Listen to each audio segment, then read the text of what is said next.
Hello and welcome to the My Hope Story podcast from Hope Community Church Ballanark. Stories of hope, all about Jesus.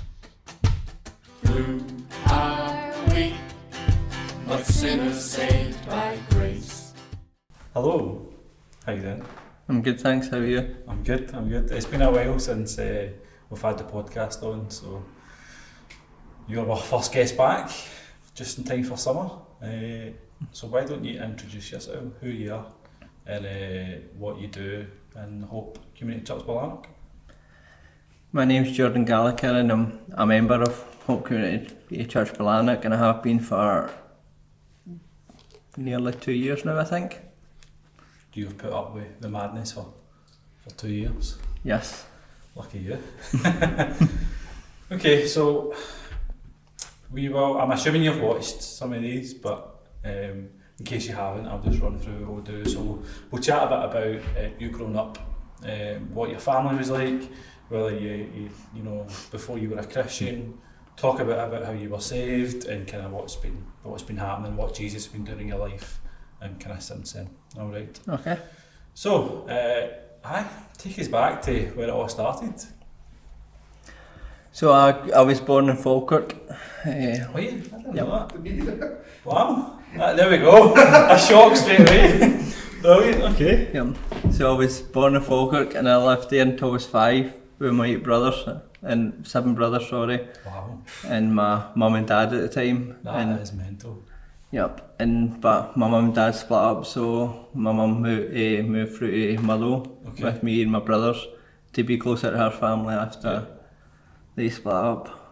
So that's roughly where my introduction to Jesus and God came, was around about when I was 5 actually, because not long after I moved through to Motherwell, my brother just underneath me, there's just 14 months separating us, was diagnosed with a brain tumour.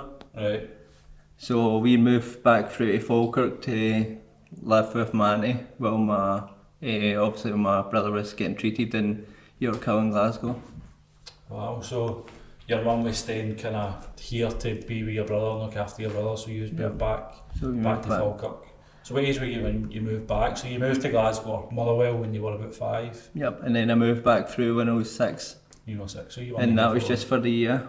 Okay, so 7 brothers, man, that must be mental, especially growing up. Where do you come in the order of age in there? So there's 3 above me and 4 below me. So you're pretty much in the middle. Yep, but back then there was only 5 of us. So I've got my mum's, I've got 3 wee brothers with a different dad. So. Okay, cool. So was your mum or any of your family religious at all? No. My mum, as far as I remember, my mum always believed there was a God, but never ever followed it up. Like most people, to be fair, most people say they believe in something or a God, they're just not committed and don't know enough about it. So yeah, I would say that's probably quite normal. So your brother did you say a brain tumour? Yeah. Okay. How was that for you? Because you were obviously 6. What do you remember? Nothing really. I remember like we were kind of protected at the time. Mum kind of tried to protect us as much as we could, and we just kind of got on with life in Falkirk basically while he was getting treated in the hospital. So it's quite a lot to take in a year or 2. Like obviously your mum and dad splitting up, that must be quite confusing as it is when you're that age, and then your brother taking ill and your mum maybe not being around as often. That must have been quite tough when you were young. looking back on the effects it had later on, like in the few years after, it was like, but at the time you didn't know, like I was in primary 2 at the time, you just kind of got on with life at the time. But. So you say that that's when you maybe started to get introduced to Jesus. How did that come about? So when we were at school, we were at primary 2 in Falkirk, and in the primary school there they done the nativity play. Alright, cool. At Christmas, and I just remember wondering who this Jesus was and who God was at the time. So that was all brand new to you then? Yeah, that was the first introduction to like Jesus or a God at that time. Okay, cool. So did you Was it just school you got exposure to that? I know you said none of your family were. No, so religious. after that, my brother was cured, as you call it, for his brain tumour. He got home and he was fine again. And I went home and asked Mum about God and stuff and what she believed. And she told me she did believe in a God, but she struggled with how to believe that a God would let her, like, 5-year-old son get a brain tumour and suffer along like that. So Did she believe that God cured them as well though? As much as she was questioning why God would allow that to happen, what about I'm getting cured, I feel like? we never really went into Never spoke that about conversation at that time. Okay. But then, once your mum says something, at that age, you just kind of believe what mum says. Of course. Okay, so your brothers go better, which is obviously excellent. I'm assuming you moved back to Motherwell then? Yeah, I was back in Motherwell staying again. So what age were you then? I was 6, just after So- I turned 6 when I moved back Okay. through, so I done like primary 3 onwards back in Motherwell again. Okay.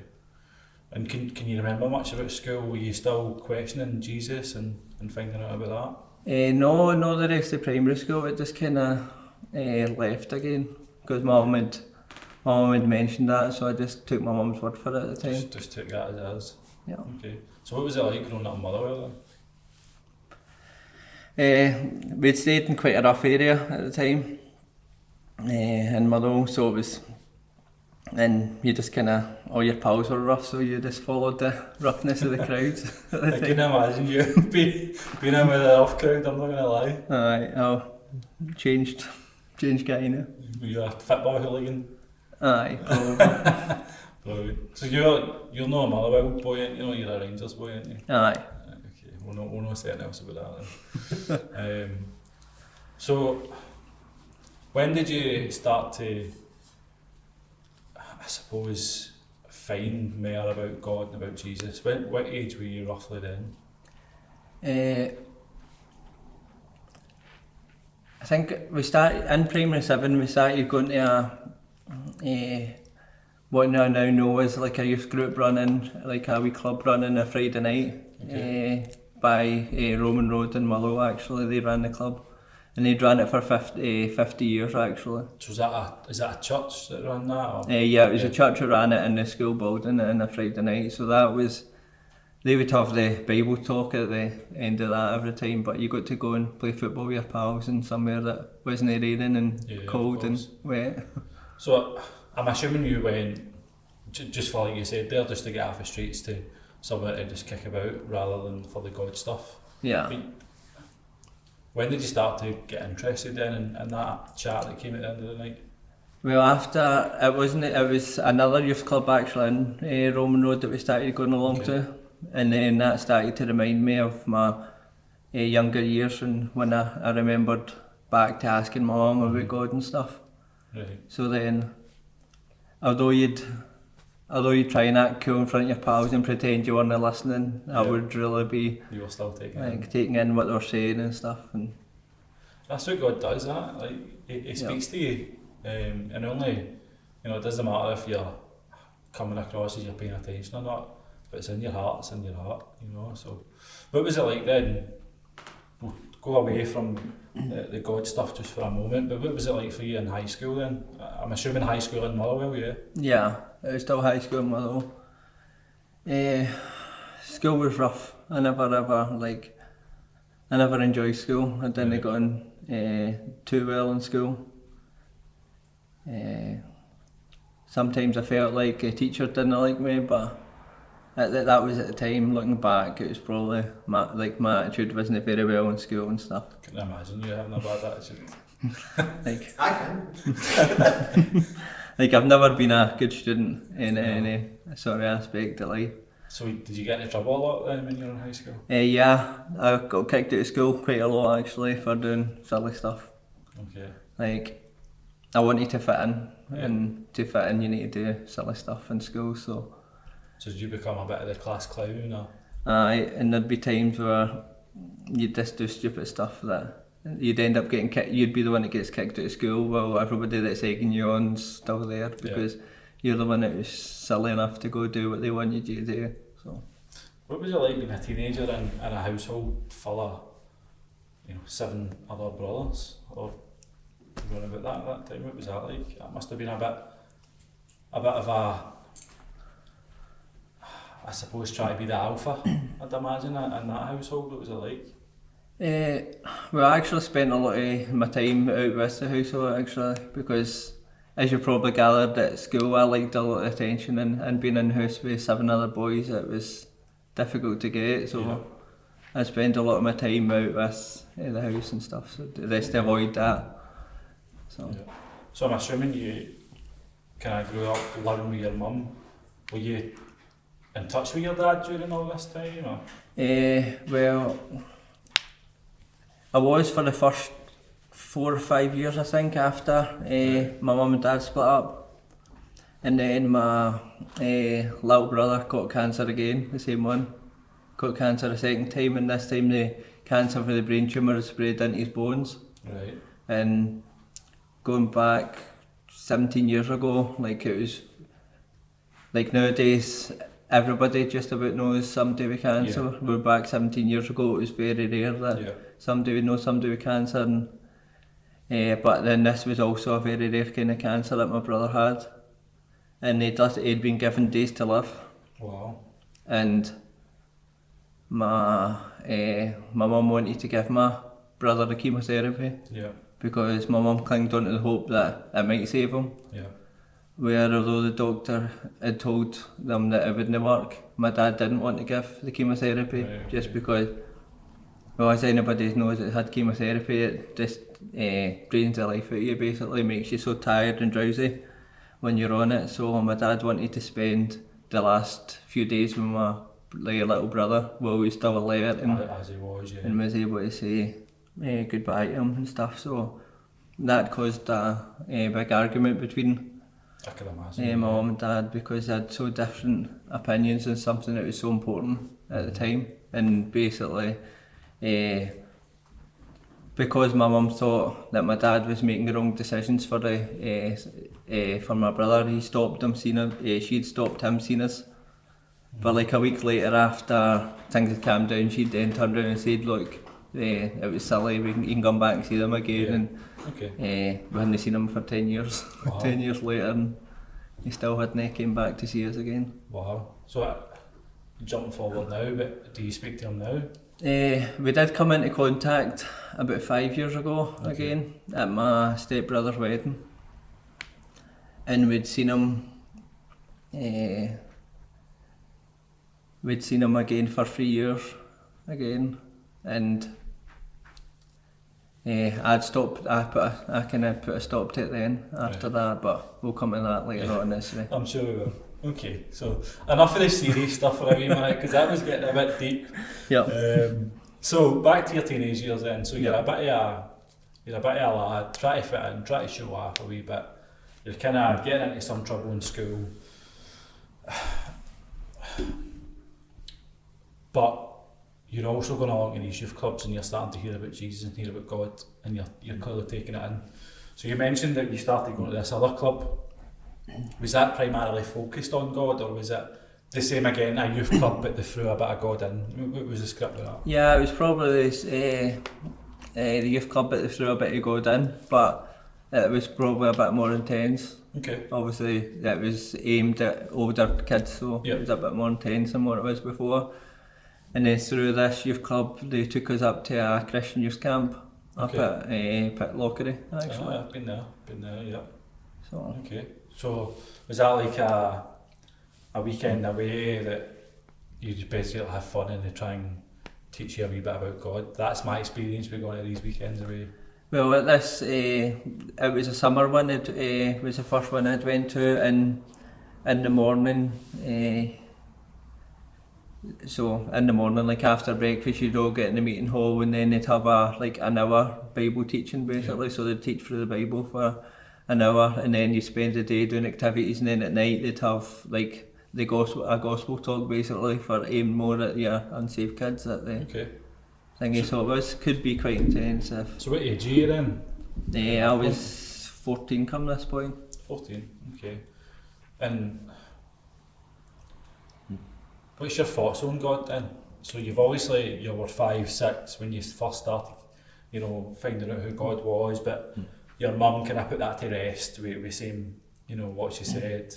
You've then been getting this wee bit of conversation at the end of a youth club. You're now at more of an intense time away. So what's your thoughts on God during this time? Well, the thoughts were actually getting more intense at this weekend, this week away at the youth camp, because basically they told everybody to bring a Bible and a notepad in with them. That was a requirement to come in basically, and all my friends at the time would just scribble on it basically, but I was actually writing notes on what the person was saying. So your friends are with you during this week away as well, yeah? Yeah. I'm assuming they're just there for the banter. No, and that's what I thought I was there for as well, actually. But you're obviously something's happening in your own. You're starting to, so you're writing stuff down during these gospel teachings. Can you remember anything specifically that you might have wrote down? That no specifically wrote down, but I used to actually Dave Stevenson, one of our members, used to be a leader at this camp. Okay. And didn't know that. So you knew each other then when you were a boy? Aye, we knew he knew how much a Torag I was at these camps. He'll be able to tell you more about that. But I used to speak to leaders and stuff and ask them questions and stuff. And at that point, I really felt like I was really starting to get it, and I felt like in my head that I wanted to get saved at the time, as folk called it. But then the youth camp ended actually, and life just went back to normal. You'd be doing your normal, causing trouble during the week and going to this youth club on a Friday night again. So you mentioned there you felt as if you were ready to get saved, is what everyone calls it. What to you was getting saved, do you think? So brought up in the church I was in, you kind of always got taught that you said a prayer and asked Jesus into your heart and stuff. So I felt I was getting closer to that stage, that almost like I'd understood enough to then get saved, if that makes sense. Yeah, no, definitely. So were you going to church as well as going to this youth club? We were. By this point we were actually going along to the church on a Sunday as well. Was that yours as a family, everyone? No, that was just me and a couple of my friends. Okay. And what do you remember from the Sunday services? What were they like? Long, boring, for a teenager or that thingy, but you got lunch after it. At that time it was, so. Okay. Yeah, and it's difficult enough trying to pay attention during a sermon, never mind being a teenager, especially if it's, and I don't know what the preacher was like, but at least some preachers can keep you engrossed in it, but if they're long and boring, then there's certainly nothing worse. Were you in the main... What do you know about that, Scott? Well, let me tell you, our sermons used to last about an hour. Lost my train of thought. So were you always just in the main kind of sermon, or did you ever go to like Sunday school or Bible study or anything like that? No, there was a Bible study after it, so we'd stay in the main sermon and then go through to the Bible, like a youth Bible study afterwards. And got lunch. Got lunch, which is the most important part. That's what keeps you there. Yeah. So what do you remember for the Bible studies then? What was the person like that led that? Did they make it engaging? Did they try and teach you? Nothing comes back from memory actually. No. Clearly there's somebody that you don't want to say bad things about, so we'll just move on. No, fair play. Okay, so you've been at that week away. You've been taking some notes. It feels a bit more intense. You felt as if you were pretty much ready to ask Jesus into your heart and be saved, but you says kind of after that, once you go back home, life went back to normal. Yeah. Were you conscious about that? Not at the time, no. It just kind of happened and everything just went in the back burner. But these weeks away are so intense, you're so focused, you're surrounded with Christians around about you and stuff. And even as a non-Christian, you go home on a high, basically. You do, absolutely. I've been at a number of them. I was saved at one of them. I'm sure it was actually Pete that was doing a teaching, and then I somehow got saved after back it. But okay, so life's going back to normal. You're what, 14, 15? I was 14 at the time. Okay, so you're going back to being a wee toe rag. Did any of your friends kind of take anything away from it? Was it? No. Nah, No, not no, interested. but then no. Okay. So when did you start to take God seriously then? Well, it was actually late that September, so the camp was in June, and then we had the church was running a big questions week. Okay. So every night of the week, they'd focus on different subjects basically, and we'd have a speaker along. But it was actually the same speaker every night that night.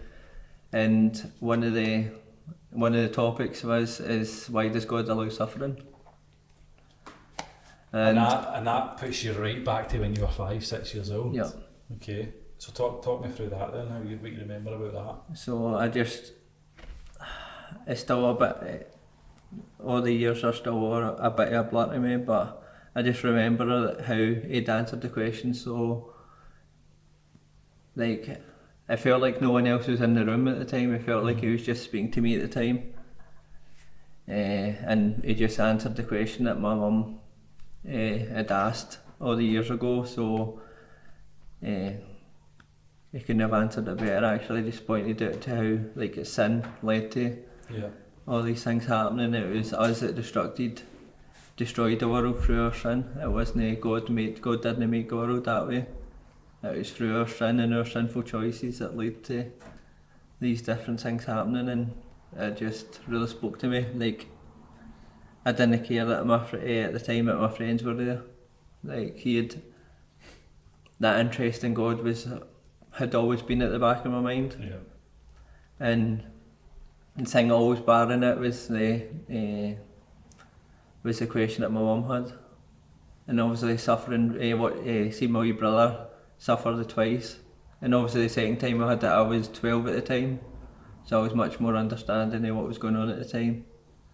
But he just removed any doubt that I had in my head that it wasn't God that caused the suffering, it was our sin that caused it.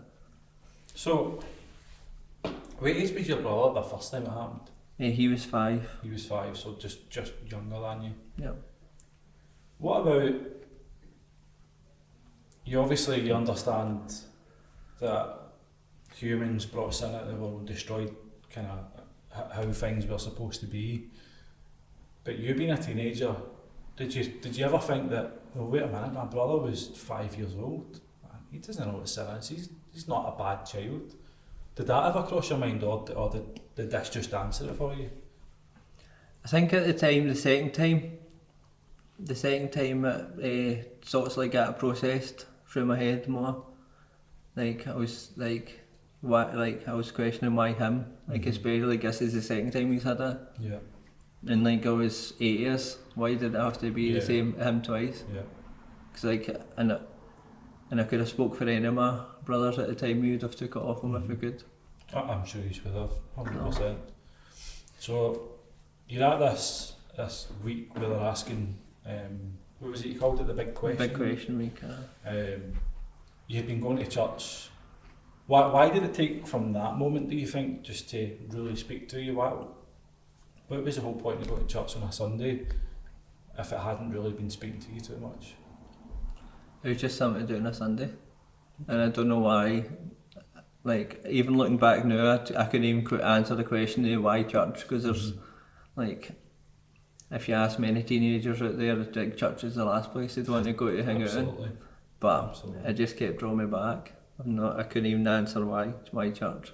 It's God at work, isn't it? Yeah. It's God at work, and it's amazing how they used that question, that teacher answered that question for you, and that was a moment, because that took you right back to where you were first questioning who God is. That's amazing. That is. Absolutely amazing. So talk me through what happened next then. So you've had this answered, you now understand sin. What happens next?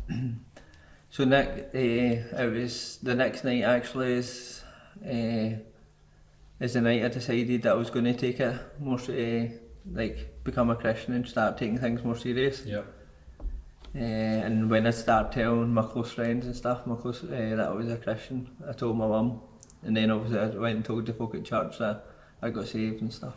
So that's when let's break that process down then. So you decided, yeah, this Jesus guy is for me. I need to be saved. I'm a sinner. I need to be saved. It's the only hope I've got, kind of thing.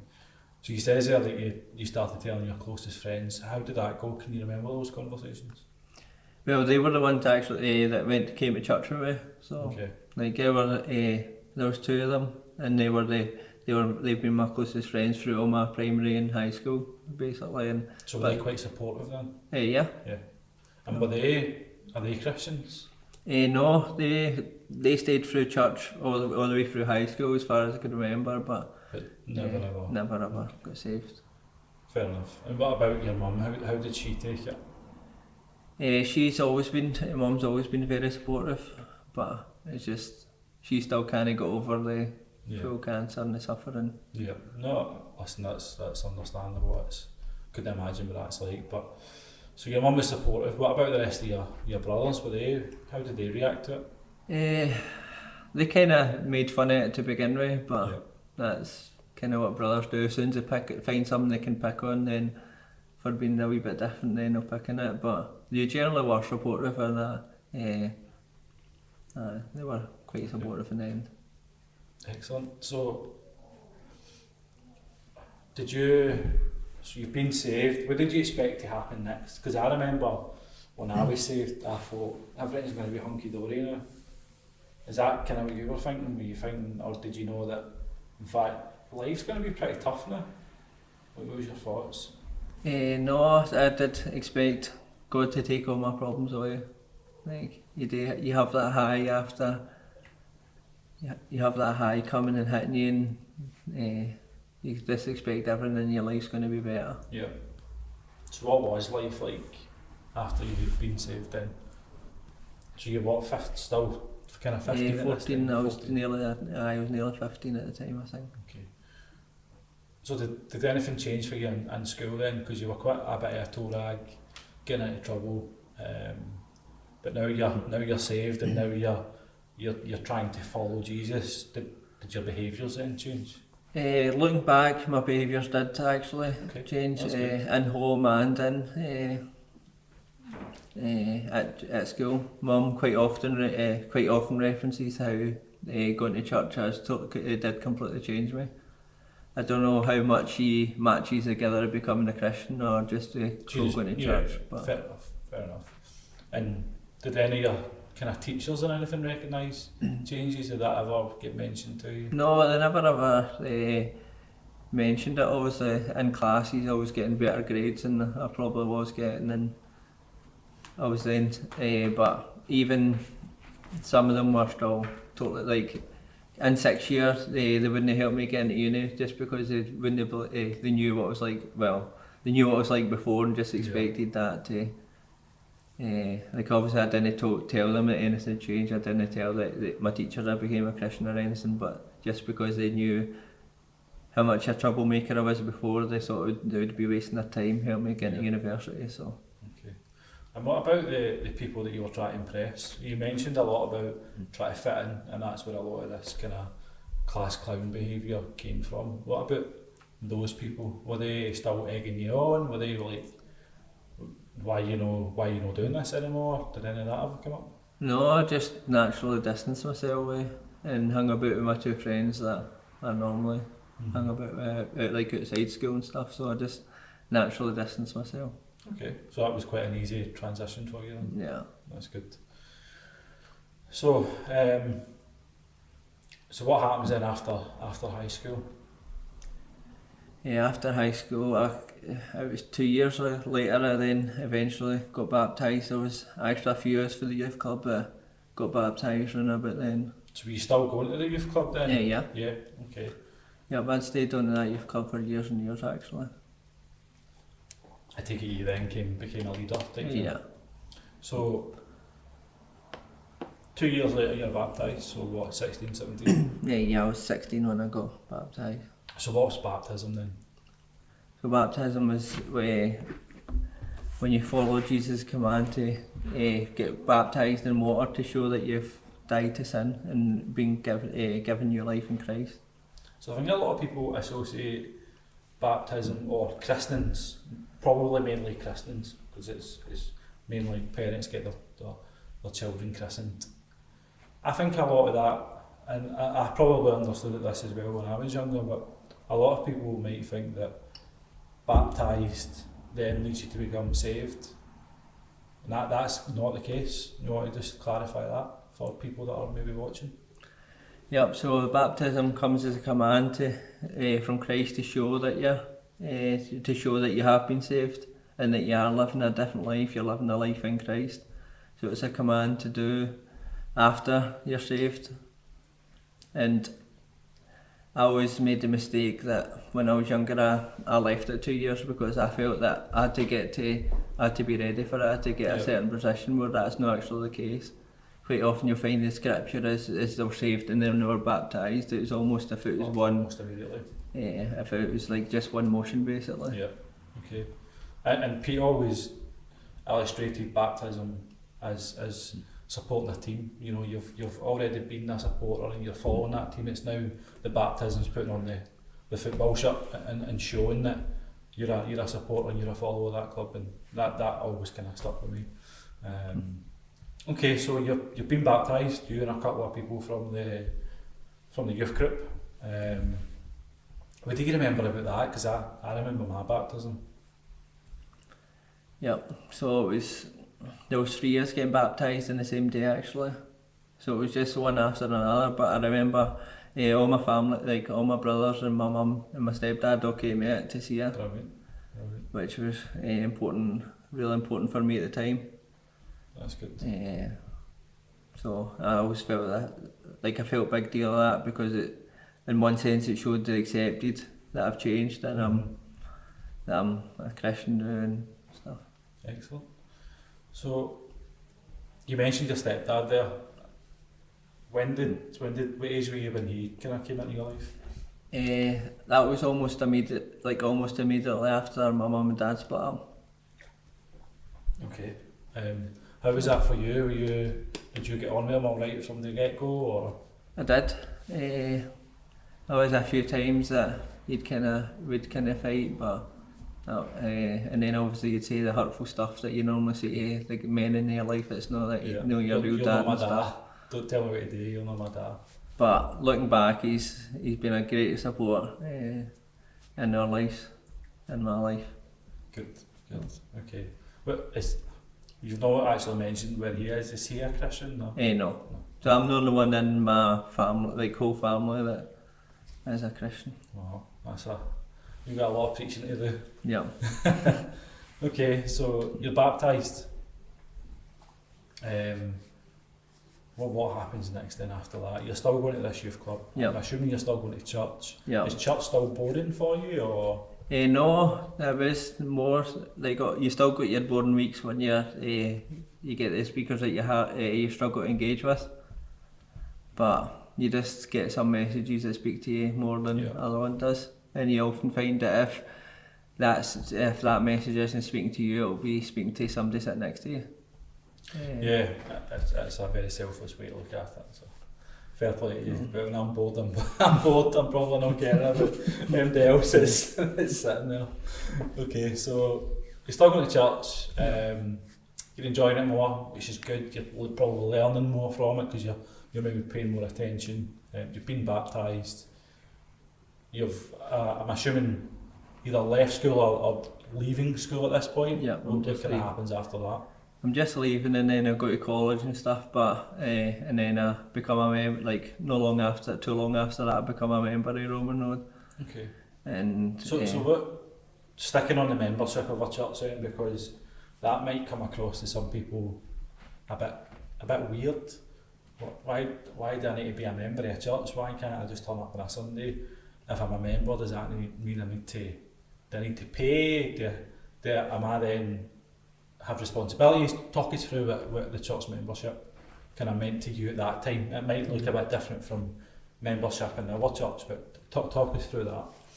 So the membership for that, when I was joining that church, it was just showing that you were committing with that group of people in that church. It means you're committing to the walking alongside them. Yep. Like preaching to the same, like trying to reach and evangelise together and stuff. Yeah. Okay. So it's just to show that you're part of a body of other members that are all working to the same goal ultimately. Yep. Okay, so did that feel normal to you? Did you think that was the right approach to do, or did you ever question that? No, I never felt myself questioning. It was just, I was all very new, and even though it was 2 years in, it was still all very new to me, and it was just, this is what you do. Buzzing on life, just taking, probably relying on maybe some of the older guys for the church, just kind of helping you, lead you through that. Yep, and that's just what you done as a Christian. I mean, when you go to that church, you just join it basically. So it was just all part of the kind of process at the time. Okay. So you mentioned there you went to college. What did you do at college? So I was mentioned that I never got any help getting to university. So I'd left college. I'd left school halfway through 6th year. Okay. To do a IT course. Right. So my options at the time were to stay and pass 4 hires to get into a college course, or I could have went to college and done a easy course. So I chose the easy course. Chose the easy route. Yeah. Okay. So what was that like for you? Because ultimately that's not the route you've then took, but what do you remember about that time? I really enjoyed the wee easy college course. And then it was once things started to get tough that I realised that sort of IT wasn't for me. Wasn't it for you? What college did you go to? Motherwell College. Okay, so you just staying in your Motherwell bubble. Yeah. So how long did you do the easy course for? That was only 6 months, and then I moved on to HNC, which was a year. Okay, so the 6 months in it started to become a difficult course and not an easy course, and you patched it at that point? No, I actually stuck through that course. I just didn't pass that, and I just didn't take it any further. Okay. I went and got a job as a carer in the community. Right. Through Crossreach, which is under the Church of Scotland actually. Okay, that's cool. What was that like? What entailed in that job? So there was a lot of different stuff. So you'd a lot of time you'd go pick up clients for their own homes and take them out in the community and to support them, to do their shopping or take them to cinema. I actually took them on holiday to places like Tenerife and Benidorm a lot and stuff for a week and stuff like that. All paid for? Yeah. Very cool, eh? But it was job. It was a full working holiday, so and like you were working 24 hours of the day, Of so course, whatever hours. I'm sure I could do that on the beach. No bother. Whenever your services were required, then you needed to be there. But how long did you do that for? For 8 years actually. Wow. Did you? Sure. I'm assuming you enjoyed it then, if you stuck it. Aye, it was all the free holidays. No, I'm only kidding. It was a great rewarding job for the guys that you took out and stuff, and work right back at the start. You had to have a commitment to Jesus at the time. That's exactly what I was going to ask, because you said it was kind of under the Church of Scotland umbrella. Was it expected of you to, one, be a Christian, and two, was it part of your job to evangelise or anything like that? Did they expect that of you? So they expected you to have a belief in Jesus, and you weren't allowed to preach to your well, that's a bit backwards. Clientele. Okay. I'm probably not surprised by it, but that's a bit backwards if you ask me. But we'll not get onto any of that. Okay, so you've done that while you're at college. You've done this 6 months IT course. You then said you went on to do a HND? No, HNC. And HNC, what was that? Just an IT again. Just I thought I'd follow up this 6 months course to see how I'd enjoy it. And you didn't? And I didn't. Okay. So what happened after that then? That is when I got this job in as a carer in the community. So how did you end up going? Is that what then inspired you to now follow being a nurse, which we will get on to speaking about, but how did that kind of transition? What made you go down that path? So I wanted something different, and the routes for kind of caring in the community is either social work or nursing, roughly, Okay. which was my thinking thoughts at the time, and I really didn't want to become a social worker, so it was nursing it was. It was nursing. Cool. So, did you go straight to uni, or were you allowed to go straight to uni for that, or? Well, there's actually there's 8 years in between. Wow, okay. There was 8 years in between my IT course and actually going into Wow, nursing. that's quite a gap. So you're in this job, then in this caring community job, but then uni comes way down the line.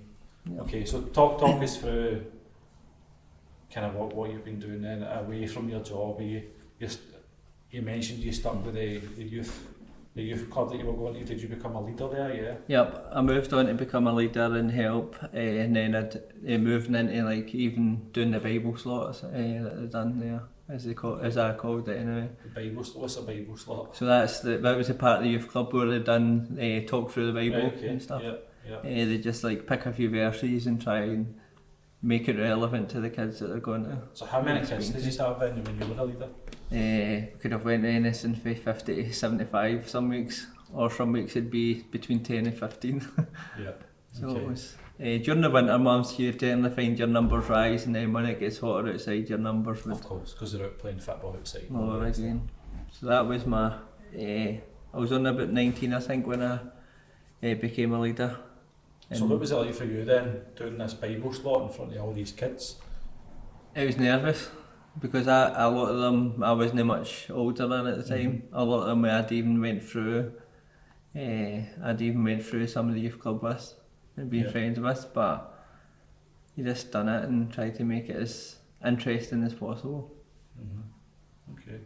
And was that ever a goal? Was it did you ever want to work in ministry whenever you were doing this? It was always going through. I always thought ministry could have been an option for me. Sounds as if they're having too much fun doing there for a Bible study. By the way. That was my kind of Bible study. That was it. But it was always children's ministry. I thought I was aiming at. But I was in the church. Well, what I felt the church was doing is they were leading me to become a preacher. Actually, they were trying to, because I felt that they had felt that they didn't have enough young men coming through to preach basically at the time. Because I was always interested in the kids' work, and I volunteered at a younger kids group on a Friday night as well. Eventually. So were you up for preaching then? At the beginning, I definitely didn't think it was for me. Actually, no, I still don't think it's for me. But you've preached though, right? You've yeah. done sermons, yeah, but I've done in the Roman Road was a Brethren church, so you kind of went around different churches preaching. Yeah. And I could get opportunities in one church to preach. But in 2017, I think, between 2016 and 17, I was preaching like twice a month. Wow. Okay, so I'm going to maybe jump forward, maybe not, you can keep me right here, but we're talking about Amy purely because this podcast has got a history of being terrible at actually talking about their partners and remembering things. We're already 45 minutes in here, we're later. So when did you meet Amy? Well, I kind of met Amy at school and through the youth club. So we've been together 9 years this year. There you go. What age are you again? I'm 28 this year. You're getting old, man. Getting old. Okay, so Amy's at this youth club with you then, and you are kind of leaders together and all the rest of it then, yeah? Well, we were actually members of we actually went to the youth club together first, actually. So, we were at the youth club together, and isn't that cute? things led. Things led to where they are now. Aye. Married and 2 kids, there we go. But you wouldn't have thought that at the time. No. Okay, so what have you been doing then in between? You know, you're doing these Bible parts at the youth club. You're maybe dabbling in a wee bit of preaching at your church. You've got this care in the community job. What happens in between all of that and kind of going to uni to go down the nurse route? Anything stand out to you? No, I was getting more and more involved in Roman Road. Just more of the activities that I was coming to lead in. I helped lead a soup kitchen for for homeless folk and people in Motherwell, where they'd come into the church and we'd provide a hot meal for them. It was usually like soup and then a cooked breakfast. And did you ever use that as an opportunity to try and teach? Me and my friend usually were out serving, and they often brought opportunity to sit along beside them, and so we thought it was more suitable to draw alongside people and bring in opportunities to preach to them, which more often than not actually came. Like, it helped it was in a church building, because it quite often brought up a conversation as well.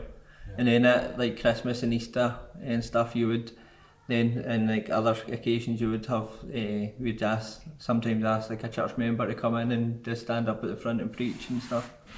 Okay. And like Christmas, we'd quite often sing songs and get a cooked dinner and stuff. So were they usually quite receptive of that, or? Yeah, a lot of them were. You could pick up vibes off people quite easily, of how quite quickly, of how receptive they're going to be to you, and you kind of just adjust your conversation as you go. So That's cool.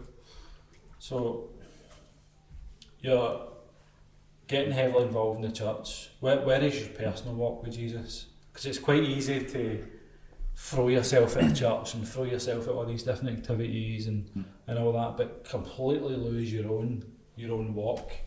Where are you at with Jesus during this time? Well, I think looking back, I looked for opportunities to preach because I liked the discipline of sitting down and studying the Bible and stuff. There'd be times where I'd sit and realise that I am my walk is alright at the time, and I'm reading now and again, but I shouldn't be relying, I knew at the time I shouldn't be relying on these preaching opportunities too. That's what I was going to say. If you didn't have those preaching opportunities, did the discipline fall away? The discipline of studying would have did fall away at the times, and it's important to have that depth even if you're not preaching and stuff. Okay. So what would you, like old cliche question, what would you, if you could now go back to yourself when you were that age, and what would you tell yourself for your own personal walk with Jesus?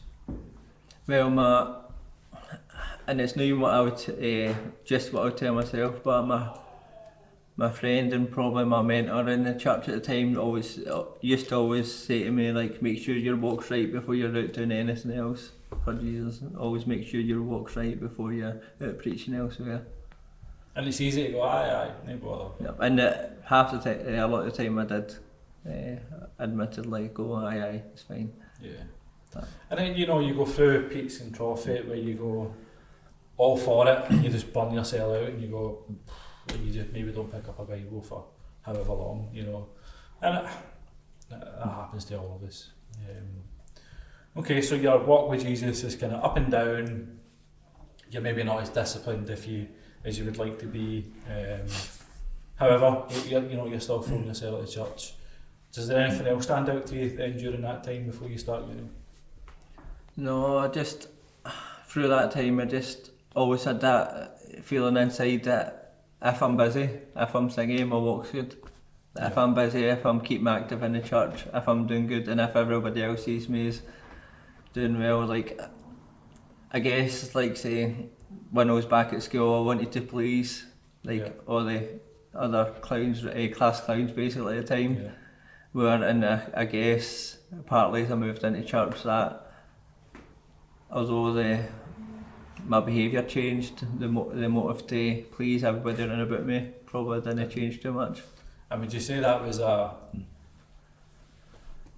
there any specific sin that you struggled with, or was it more that trying to please people that you think you battled with?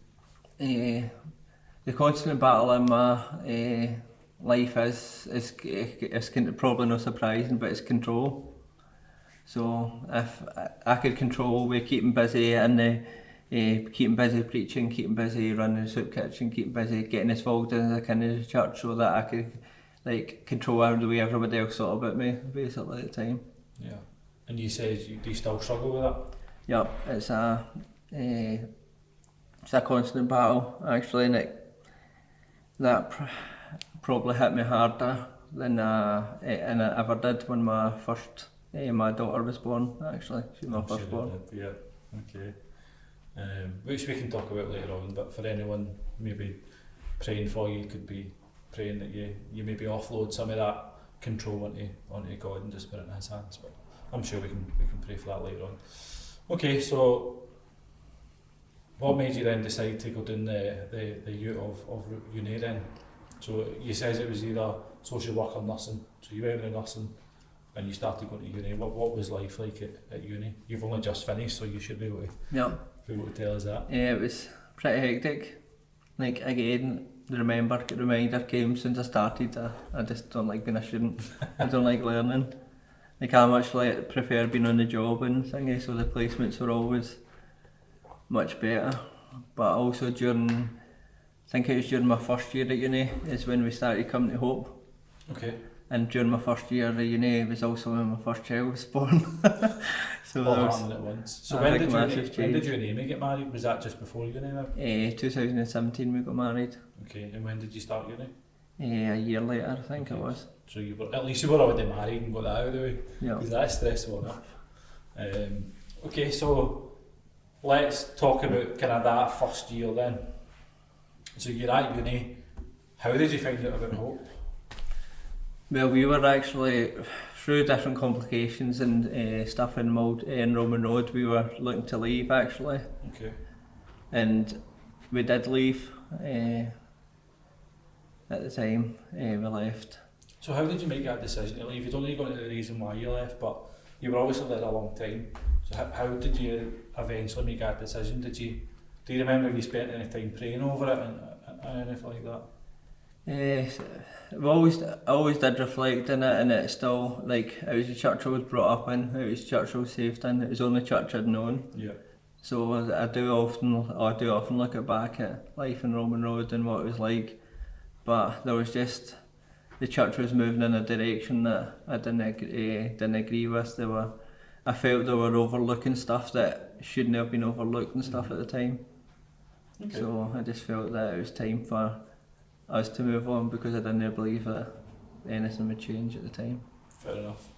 So, sorry, you were saying how you ended up finding Hope Ballannock. How did you come across us? So we were looking for a church where I couldn't just get busy. Like I knew the next church I wanted to go into, that I did want to focus on getting myself right with Jesus at the time, and I didn't want to go to a church where I could just go in there, get busy, and everybody will see me at the time. I wanted to move a step in the right direction, at least help put myself in an environment that would let that to happen. And I actually can't mind how, like I'd heard the 20 schemes before, but it was through speaking to Tommy Wright that we'd actually heard of Ballannock and coming through here. So did you know Ballannock as a place? No, I never knew it existed. Okay. I drove round past it, went round past it, gone to the fort many times and could never even told you it was here. Okay. So how did you know Tommy? Was that just because you were local to each other? Yeah, he went to another church in Motherwell that used to run a cafe on Thursday that I used to take one of my clients for my care in the community job to that cafe, and just kind of everybody in the brethren knows everybody, so just kind of learned to know everybody. Okay. And so he kind of had mentioned Hope Ballannock to you? He knew that we were looking for another church, and I think he had an idea at the time what kind of church that we were looking for, and he'd suggested. So what do you remember about your first day then? Because it would have been in the Calvary Centre. It was. What do you remember about that? I remember coming in and the first thing Tommy pointed out to me was a cool shirt Stephanie was wearing actually.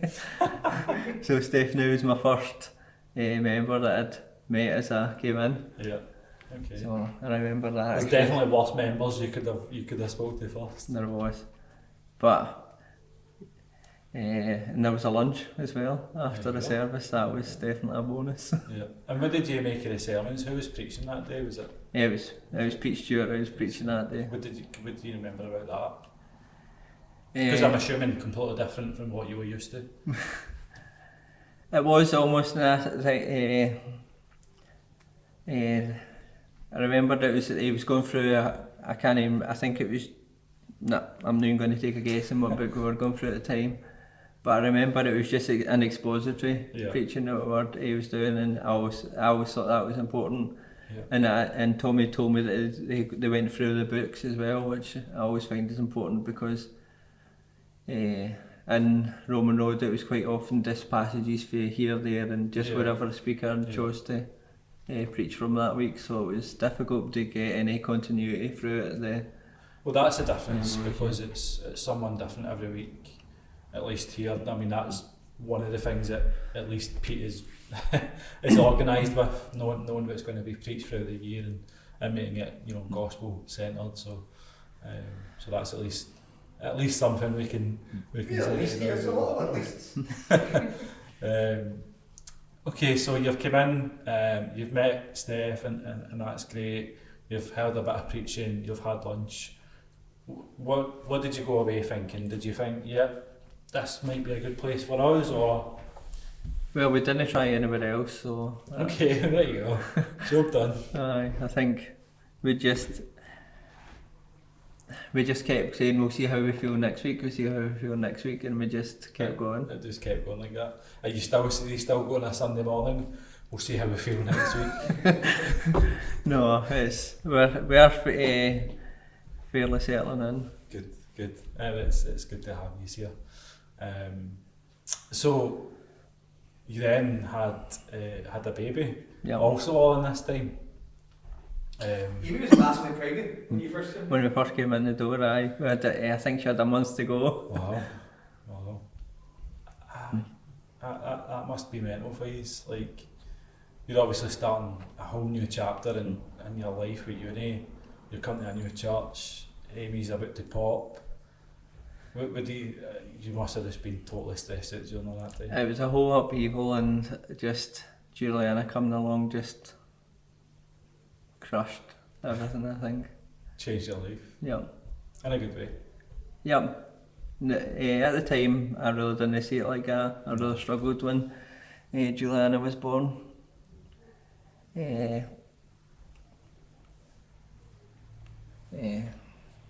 I'd spent 6 weeks actually where I just couldn't look at her. Wow, okay. When she was first born.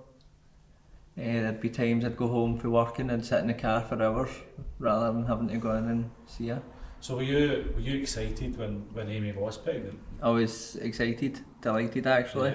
Yeah. I always knew I wanted to be a dad. I always knew that. Yep, and when she was born, it was that's what I was saying earlier when I was saying I struggled with control. Mm-hmm. That's when it really came to a blow, how serious it was in my life actually, how much an issue it was for me. How did that make you feel as a dad? It was a vicious cycle for me, because like with newborns you can't control them in the sense that you don't know what's up with them. You don't if they're crying, you don't always settle and you wonder what's up with them. So then, like, I'd really resent her because she'd cry at the time, and because I couldn't control how she was feeling, and then I'd resent her, and then I'd feel terrible for resenting her. Of course. And then it was a vicious cycle, and over for 6 weeks. That is brutal. And that couldn't have made things easy for you, Amy. And I'm not going to ask you to go into detail on that, but I'm sure that must have made life pretty tough. But of course that didn't last. But how did you feel about God during that time? Those kind of tough few weeks? That 6 weeks I just totally turned my back. Do you think that made it worse? Yep. Yeah. reflecting back, it does. Well, so it's hard to see these situations happening at the time that they're happening. Of course it is. Okay, so Juliana comes along. You have a tough time at the start. What happens next then once you start to? How do you get over that? How do you go from resenting her, not being in control, dreading going home? How do you go from that to where you end up? It was actually Amy supported me a lot. She took on a lot of the work that I should have been helping her with at the time, so that I wouldn't be with her with Juliana too much.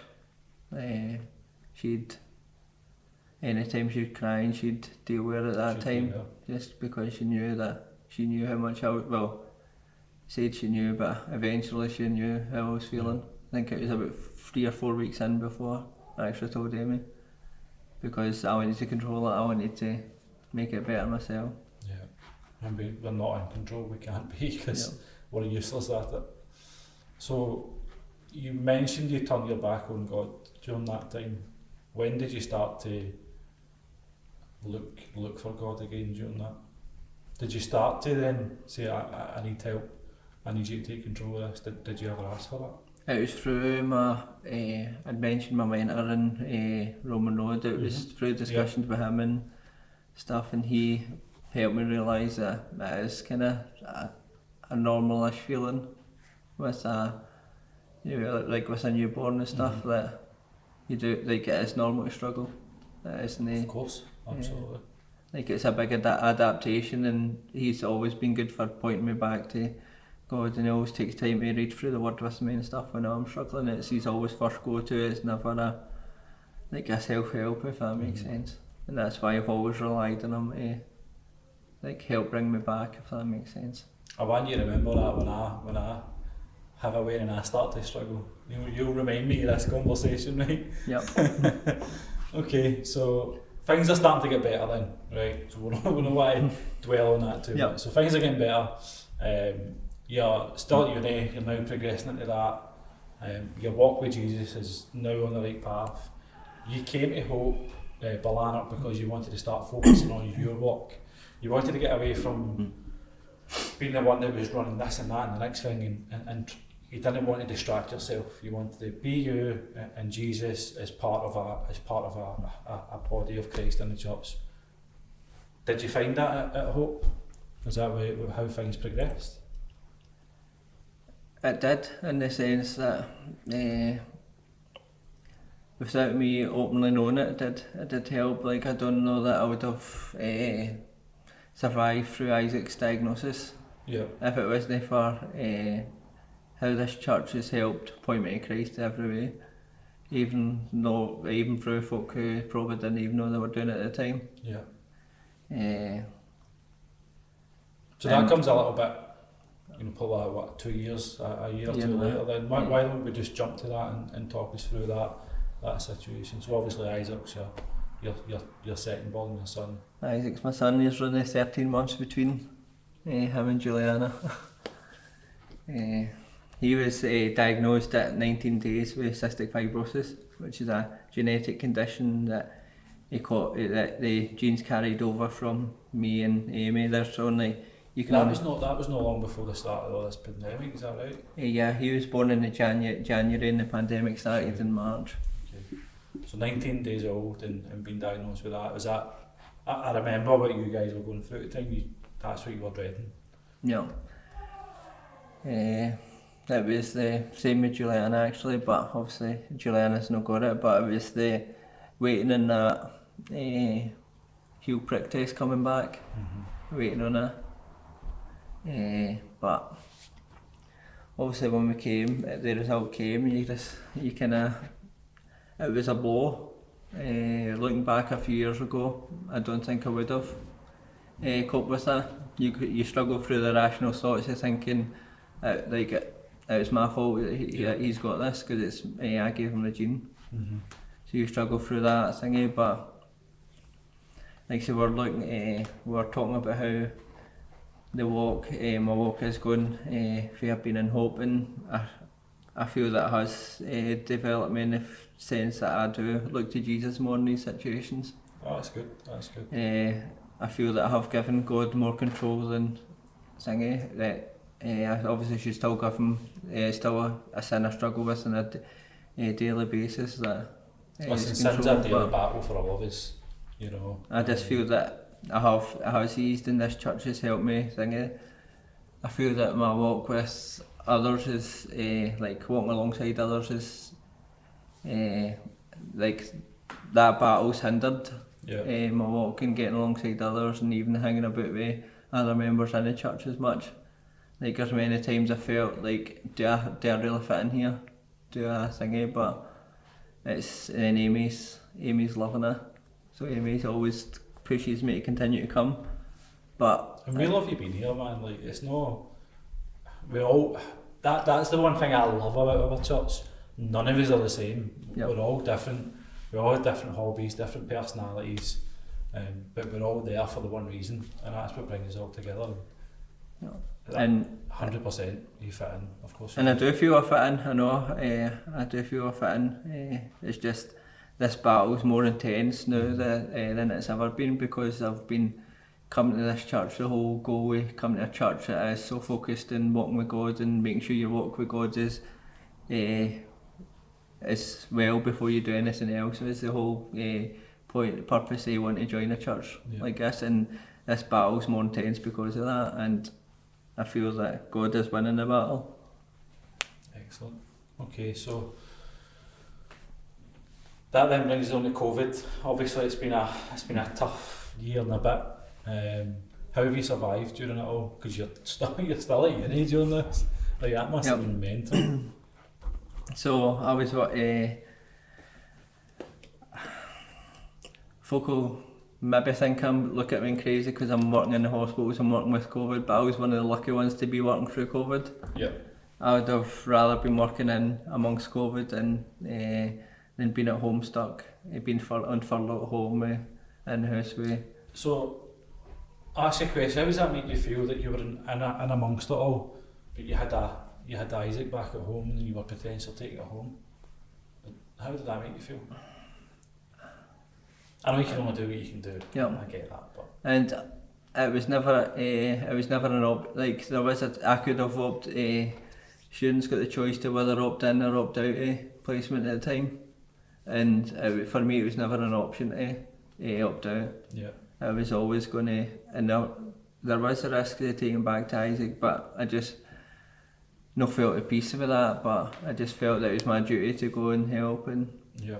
I just felt God gave me comfort and the strength to get through it at the time. And of course you actually caught it, didn't you? But you didn't pass it on. Yep, I caught it in September. Mm-hmm. My mum gave me it for my birthday, which is very nice. Happy birthday. Do you know the reason I remember is because we were very close to having to isolate because we were allowed to play football at the time, and you played football with us just a few days or a week before it happened, and I remember going, no, here we go.